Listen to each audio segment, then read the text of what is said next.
and this is a recent kit. Again, I don't understand how people normally say that stock sounds are no good. They are an incredible number of stock sounds in recent 4 that are very good. I don't know, maybe other software that stock sounds crap, but they have a lot. So don't sleep. Before, I used to always avoid them because you always hear that stock sounds and these softwares are crap. And that's not true in recent. You'll be doing yourself a big disfavor if you completely don't check them out. But anyway, so I'm playing a little percussion part over here. And from that point on, everything that's missing from this track is just filling. So I don't think I have to really dissect anything else. And it has that. Turn that up a little bit. And you're gonna get it. So let me unspool everything.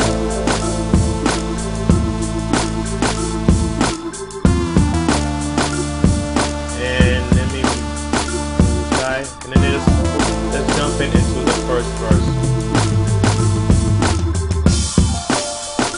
So in the first verse, if you see in recent, again, if you highlight and hit M, it will mute or unmute it. In this case, I had it mute, so again, it's mute.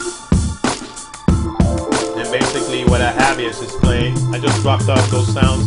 I bring it back for the pre-hook. Let me turn this down and explain a little bit about that. You will hear many times about sound structure, and your structure is whatever you want to make it. On the same hand, you don't want your sound structure to be so difficult that the artist, especially nowadays, we don't get the chance to go into the studio and make the tracks for the artist right there. You have to be able to make your music that the artist automatically can get an idea of what's going on. So you do not want to make it in which you have your hook here, different, and they have don't have no pre-hook, or don't have no way of telling the artist that you're building up or you're coming into a hook. Now, because chances are somebody's going to play that track and they have to be able to understand right away. So I strongly recommend for you to create transitions between the intro, the hook, the beginning of the first verse, the ending of the first verse. Do stuff in which the artist can know what the hell is going on in the structure.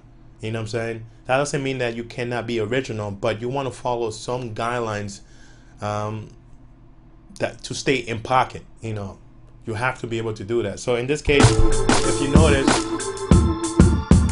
I had these two, everything else muted, but I bring these two back in the last 8 bars. Because I am setting up a build up to the hook. Okay? And a lot of ways you can do that too is, obviously the easiest way is to drop up the drums.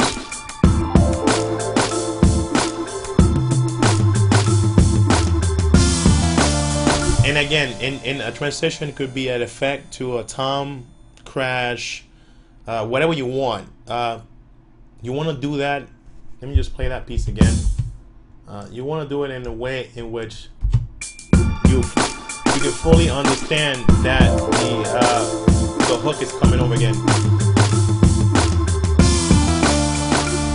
All right. So basically, that's it.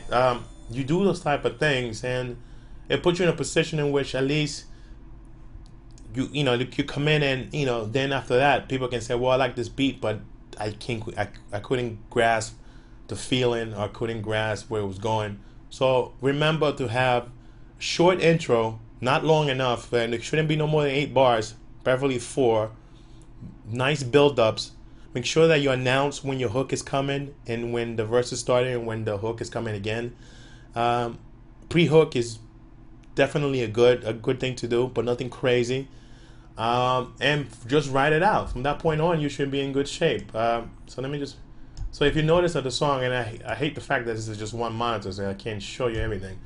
But if you notice, the beat basically followed that purpose. And outros are not that much important, because normally the mix engineer, if you record a song, he will basically set it up in a way.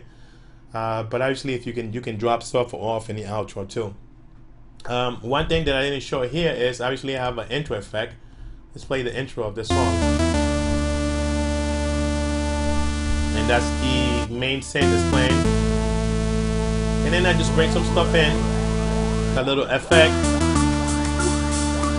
just to give him, you know, announcing that the beginning of the song is coming, and then comes the hook. And that's basically where I'm going for this. So, in general, one last thing I wanted to show, and I didn't really show. If you notice my drum, I'm using A1, which is part of the Regroup mixer. This is one of the reasons why I'm hooked to Reason, because of the ability to give your drums a shuffle feel and swing. Move this guy around because you can see it. See, I'm using that, but this different type of shovels, swing and grooves in here. I can do from any combination in here. Obviously, this would give your drums a more realistic feel to it and not make it sound robotic. I like this a lot. I like the way they have it set up. So definitely one of the pluses for Reasons. Reason. I hate when people say reasons because it's not. It's just Reason. So that's basically the track. I have another track that I already started working on, and it'll probably be the candidate for my next tutorial. I'm going to show you how to really use Reason as a sound module more and sequence everything inside somewhere else. But again, if you like this, leave feedback. If you have any questions about Reason, I can definitely try to help you out. If you like this track or anything, or any of my work, you definitely should go to www.m.music.com. Check it out. Again, free stuff over there, and also support and get some music. And look forward to new tutorials coming soon. God bless and enjoy.